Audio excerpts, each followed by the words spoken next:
आज आपण पालक डाळ बनवणार आहोत. तर त्याच्यासाठी आपण पालक एक गड्डी चिरून घेतलेली आहे आणि धुवून घेतली. तुरीची डाळ 1 वाटी आणि त्याच्यामध्ये 2 चमचे हरभऱ्याची डाळ, असं डाळ शिजवून घेतलेली आहे बघा कुकरला. आणि डाळ शिजलेली आहे छान पद्धतीनं. आता एका कढईमध्ये आपण तेल घेतलेलं आहे 2 पळ्या. त्याच्यामध्ये जिरे टाकले थोडे आणि मोहरी टाकली.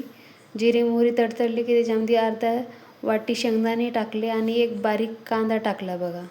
कांदा थोडासा फ्राय झाला की लसूण 4-5 पाकळ्या ते कुटून टाकलेला आहे. आता याच्यामध्ये कढीपत्ता टाकणार आहोत आपण 4-5 पानं.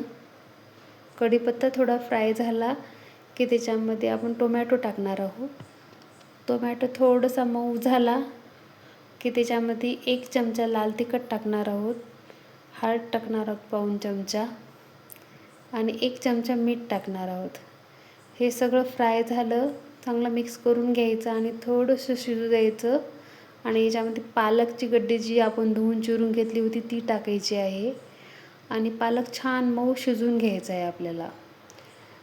याच्यावर झाकण टाकून शिजायचं नाही, असंच टाकायचं, नाही तर पालक काळी पडते. हे बघा आपली पालक छान हिरवीगार मस्त शिजलेली आहे बघा. आता याच्यामध्ये आपण शिजलेली डाळ टाकून घेणार आहोत आणि याला 5-10 मिनटं शिजून घेणार आहोत. आणि शेवटी आपण मस्त हिरवीगार कोथिंबीर टाकायची त्याच्यामध्ये. हे बघा आपली डाळ तयार आहे, खाण्यासाठी तयार झाली बघा. धन्यवाद.